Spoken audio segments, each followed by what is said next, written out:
Hati-hati, aku ada di sekitarmu. Ki Ju Ji.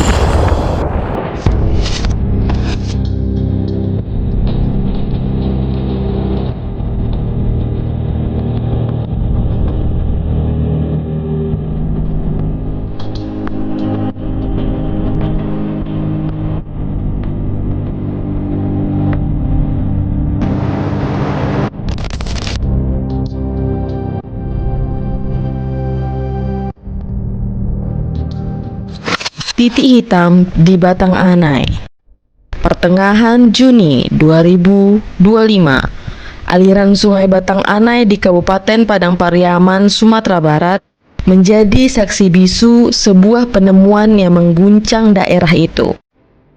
Potongan-potongan tubuh perempuan ditemukan terapung dan berserakan.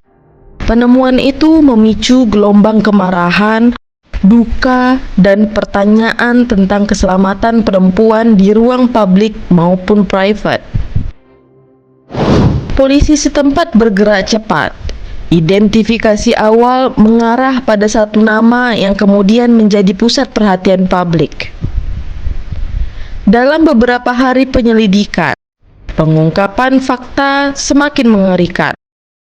Bukan satu, melainkan 3 perempuan menjadi korban dalam rentetan peristiwa yang berujung pada penetapan seorang tersangka.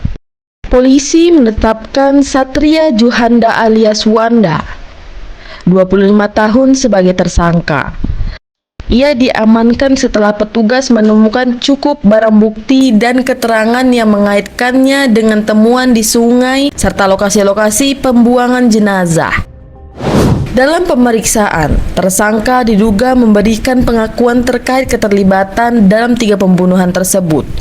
1 dimutilasi dan 2 lainnya dibuang ke dalam sumur.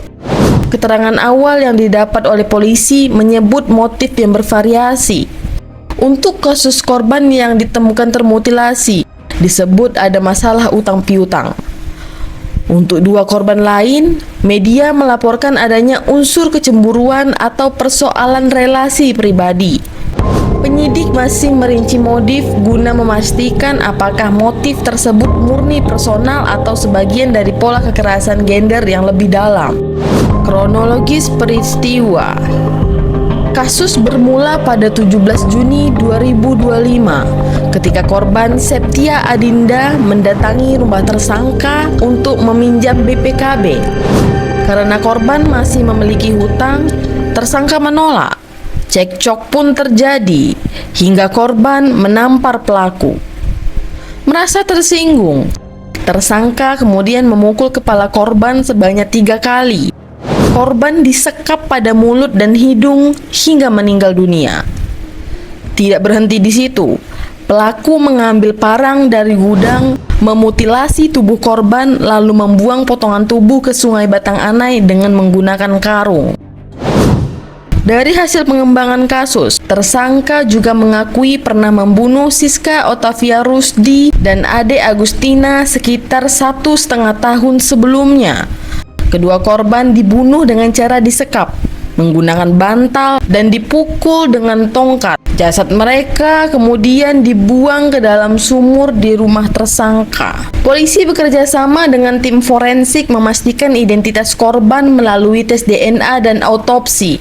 Dan hasilnya, potongan tubuh yang ditemukan di sungai Batang Anai teridentifikasi sebagai Septia Adinda. 2 kerangka yang ditemukan di sumur rumah tersangka dipastikan masing-masing milik Siska Ottavia Rusdi dan Ade Agustina. Penyebab kematian seluruh korban adalah trauma tumpul pada kepala dan tubuh bagian lain. Motif tersangka diduga berkaitan dengan hutang piutang dan rasa cemburu. Atas perbuatannya, SJP dijerat dengan pasal 340 KUHP tentang pembunuhan berencana dan pasal 338 KUHP tentang pembunuhan, sekaligus junto pasal 65 KUHP. Ancaman hukuman yang menanti adalah hukuman mati, penjara seumur hidup atau pidana penjara paling lama 20 tahun. Kapolda Sumbar Irjen Pol Gatot Tri Suryanta menegaskan bahwa kasus ini menjadi perhatian serius jajaran kepolisian. Ini adalah kasus kejahatan yang sangat sadis dan tidak berperi kemanusiaan. Polda Sumbar bersama Polres Padang Pariaman akan bekerja maksimal untuk menuntaskan perkara ini hingga ke meja pengadilan. Kami ingin memastikan rasa keadilan bagi keluarga korban dan masyarakat luas.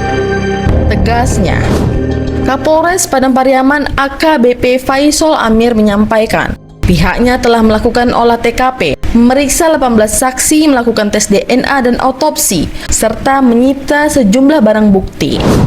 Berkas perkara sedang kami lengkapi untuk segera dilimpahkan ke jaksa penuntut umum. Kami pastikan proses hukum berjalan sesuai aturan yang berlaku. Ujarnya. Dengan terungkapnya kasus ini, Polda Sumbar menegaskan komitmennya untuk menghadirkan rasa aman dan menindak tegas setiap bentuk kejahatan, khususnya tindak kriminal luar biasa. Kasus ini sekaligus menjadi bukti bahwa kejahatan sekejam apapun tidak akan lepas dari jerat hukum. Kepolisian menegaskan komitmen penyelidikan, mendalami motif hingga pola perilaku tersangka, apakah ada keterlibatan pihak lain, serta memastikan tidak ada penyimpangan prosedur yang dapat mengganggu proses peradilan. Langkah penitipan tersangka, penyidikan lanjutan, dan pengumpulan bukti dokumenter menjadi kunci menuju berkas perkara ke kejaksaan. Meski tersangka telah ditetapkan, masih ada banyak celah yang mesti terjawab.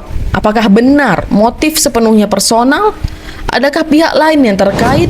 Bagaimana korban bisa begitu rentan hingga tak sempat meminta pertolongan? Dan yang lebih luas, apakah langkah pencegahan yang bisa dilakukan pemerintah daerah dan institusi pendidikan untuk melindungi perempuan muda? Jawaban atas pertanyaan-pertanyaan ini bergantung pada keterbukaan proses penyidikan, hasil laboratorium forensik, serta kerjasama keluarga korban dengan aparat. Masyarakat berharap proses hukum tak hanya menjatuhkan hukuman, tetapi juga memberikan pelajaran dan perbaikan sistem perlindungan. Wanda adalah seorang pemuda berusia 25 tahun. Ia merupakan warga Korong Lakuak, Pasar Usang, Kabupaten Padang Pariaman. Wanda ditangkap polisi pada Rabu menyusul ditemukannya mayat Septia di Sungai Batang Anai pada Senin 16 Juni 2025. Tiga korban diketahui punya satu latar belakang yang sama, yakni berstatus sebagai mahasiswa di kampus STIE KBP Kota Padang. Orang tua salah satu korban pembunuhan di Kecamatan Batang Anai, Kabupaten Padang Pariaman, Sumatera Barat, meninggal saat menuju sumur tempat tersangka membuang mayat korbannya. Kapolres Padang Pariaman AKBP Ahmad Faisal Amir mengatakan yang bersangkutan meninggal karena kaget mendengar kabar anaknya ditemukan sudah dalam keadaan meninggal.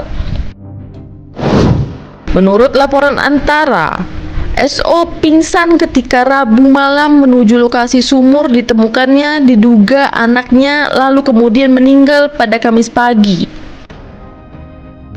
Kepolisian mengotopsi dua jenazah yang ditemukan dalam sumur, dan dua jenazah tersebut masuk ke dalam daftar orang hilang sekitar 1,5 tahun yang lalu.